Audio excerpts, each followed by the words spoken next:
ನಮ್ಮ ನಾಯಕರಾದಂತ ಡಿ.ಕೆ. ಸುರೇಶ್ ಅವರು ಅವರ 59ನೇ ಜನ್ಮದಿನದ ಪ್ರಯುಕ್ತ ನಮ್ಮ ಆರ್ ನಗರ ಕ್ಷೇತ್ರದ ನಾಯಕಿಯಾದಂತ ಸೋದರಿ ಉಸ್ಮಾನ್ ಮಂತ್ರಾಯತ್ನವರು ಇವತ್ತು ಒಂದು ಅರ್ಥಪೂರ್ಣವಾದಂತ ಜನ್ಮದಿನವನ್ನ ಆಚರಣೆ ಮಾಡ್ತಾ ಇದ್ದಾರೆ.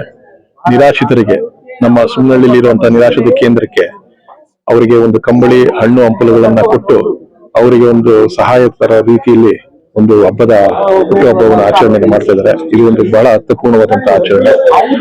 ಈ ನಿರಾಶ್ರಿತರ ಒಂದು ಆಶೀರ್ವಾದ ನಮ್ಮ ನಾಯಕರಾದಂತ ಡಿ.ಕೆ. ಸುರೇಶ್ ಅವ್ರಿಗೂ ಹಾಗೂ ಉಸ್ಮಾನ್ ಮಂತ್ರಾಯತ್ನವ್ರಿಗೂ ಸದಾ ಇರಬೇಕು. ಹಾಗೆ ನಮ್ಮ ಮುಂದಿನ ದಿನಗಳಲ್ಲಿ ನಮ್ಮ ನಾಯಕರಾದಂತ ಡಿ.ಕೆ. ಸುರೇಶ್ ಅವರಿಗೆ ಒಂದು ಒಳ್ಳೆ ಅಧಿಕಾರ ಸಿಗಬೇಕು ಅಂತ ನಾನು ತಮ್ಮೆಲ್ಲರ ಮುಖಾಂತರ ಆಶಿಸ್ತೇನೆ.